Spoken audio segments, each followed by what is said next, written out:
ফেরাউনের স্ত্রীর নাম কি?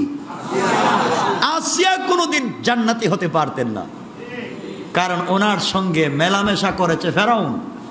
কথা বলেন না কেন? ফেরাউন ভালো মানুষ? পৃথিবীর সবথেকে খারাপ প্রাণীর নাম ফেরাউন। আল্লাহ বলেছেন নারীদেরকে, পুরুষদেরকে বলেছেন হুন্না লিবাসুল লাকুম ওয়া আনতুম লিবাসুল লাহুন, এরা তো তোমাদের কাপড়। তো স্বামী স্ত্রী তো একজন আর একজনের কাপড়ের মতো। এইভাবে সম্পর্ক ছিল ফেরাউনের সঙ্গে হযরতে আসিয়ার, না ছিল না? ছিল। এরপরেও এই হযরতে আসিয়া হয়ে গেলেন জান্নাতের পাওয়ারফুল মানুষ। সুবহানাল্লাহ বললেন না? কেন? একমাত্র তার ভিতরে ছিল আল্লাহর প্রতি ঈমান, তার অস্তিত্বে ছিল ইসলাম। এই জন্য তাকে এত কিছু ফেরাউনের ঘরে থাকবার পরে আকর্ষণ করতে পারে নাই, আকর্ষণ করেছে ঈমান। এজন্য এত দামি, এত দামি। হযরতে আসিয়া ইন্তেকালের সময়, আমার কথা মনে পড়ে গেল বলে দিই, ইন্তেকালের সময় আসিয়া ফেরাউনের ঘরে থেকে তিনি কালিমা পড়েছেন, না পড়েন নাই? পড়েন নাই? পড়েছেন। ফেরাউনের ঘরে থেকে। ফেরাউনের একটা মেয়ে ছিল, আসিয়ার কোনো সন্তান না, অন্য একটা মেয়ে ছিল ফেরাউনের। এই মেয়েটার চুল আঁচড়ে দিত এক দাসী, এক কৃতদাস বাদী।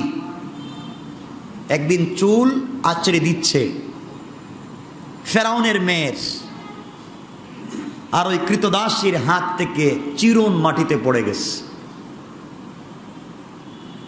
চিরুনি মাটিতে পড়ে যাওয়ার পরে এই মেয়েটা বিসমিল্লাহ বলে চিরুনি উঠিয়েছে। ফেরাউনের মেয়ে বলছে, তুমি কার নাম নিয়েছো? তুমি কার নামে তুমি চিরুনি উঠালে? কৃতদাস, এই দাসী বলতেছে, আমি তো আল্লাহর নামে উঠিয়েছি। মেয়ে বলছে, আমার বাবার চাইতে বড় আল্লাহ তো পৃথিবীতে কেউ নাই।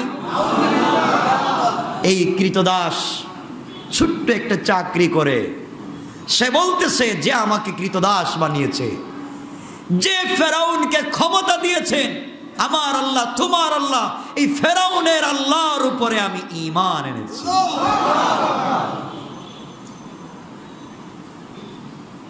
মেয়েটা দৌড়াইয়া বাবার কাছে গিয়েছে, আব্বাজান, তোমার চাইতে নাকি আরেকজন আল্লাহ আছেন? ফেরাউন বলছে, এটা হতেই পারে না, আমি ছাড়া আর কোনো আল্লাহ নাই, কোনো খোদা নাই।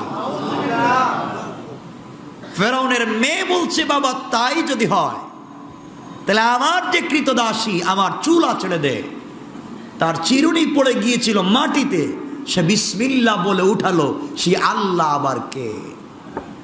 সে তোমার নাম নেয় নাই। কৃতদাসীকে ডাকা হয়েছে। কৃতদাসী হচ্ছে পৃথিবীর সব থেকে নিকৃষ্ট কর্মচারী, ঠিক না? সব থেকে ছোট কর্মচারী। তাকে ডাকা হলো, তুমি কার নাম নিয়েছ? তখন নিজের চাকরি বাঁচাবার জন্য, জীবন বাঁচাবার জন্য মিথ্যা কথা বলতে পারতো, এবং ফেরাউনকে তুষামত করবার জন্য বলতে পারতো আপনাকেই বলেছি। এই কথা বললে তার প্রমোশন হতো, ঠিক না? এই মেয়েটা তখন বলেছে, ফেরাউন, যে আল্লাহ তোমাকে ক্ষমতা দিয়েছেন, যে আল্লাহ তোমাকে তো পাওয়ার দিয়েছেন, যে আল্লাহ সকালবেলা সূর্য উঠায়া সন্ধ্যাবেলা ডুবাইয়া দেন, যে আল্লাহ রাত বানান দিন বানান, আমি সেই আল্লাহর উপরে ঈমান এনেছি। জালেমের সামনে দাঁড়িয়ে, ফেরাউনের মতো জালেমের সামনে দাঁড়িয়ে সত্য কথা বলেছে। বলবার পরে সাথে সাথে এই মহিলার কোলে ছিল ছোট্ট একটা বাচ্চা। বাচ্চাটাকে টান দিয়ে ফেরাউন নিয়ে নিস। আগুন জ্বালিয়ে চুলার মধ্যে একটা বড় কড়াই দিয়ে জীবন্ত বাচ্চাকে কড়াইয়ের মধ্যে ছেড়ে দিয়েছে। শুধু নাউজুবিল্লাহ বলবেন না, একটু চিন্তা করেন, মাথায় ব্রেইনে একটু চিন্তা করেন।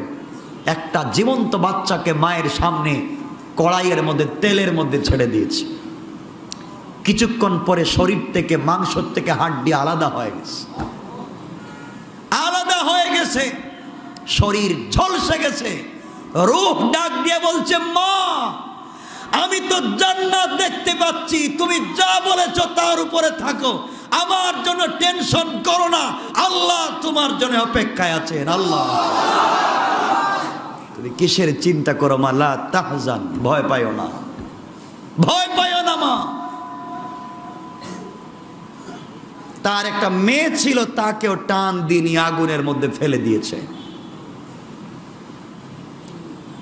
আমার বন্ধুগণ, কৃতদাসী বলছে, ফেরাউন আজকে তুমি যা করলে, তুমি আমাকে ছোট করো নাই, বরং আল্লাহর কাছে আমাকে বড় সম্মানিত করেছো।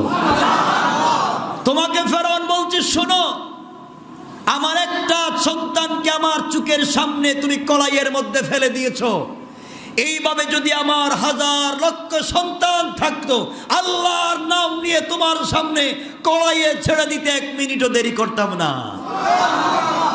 এমন মায়েদের দরকার আমাদের, এমন মায়েদের।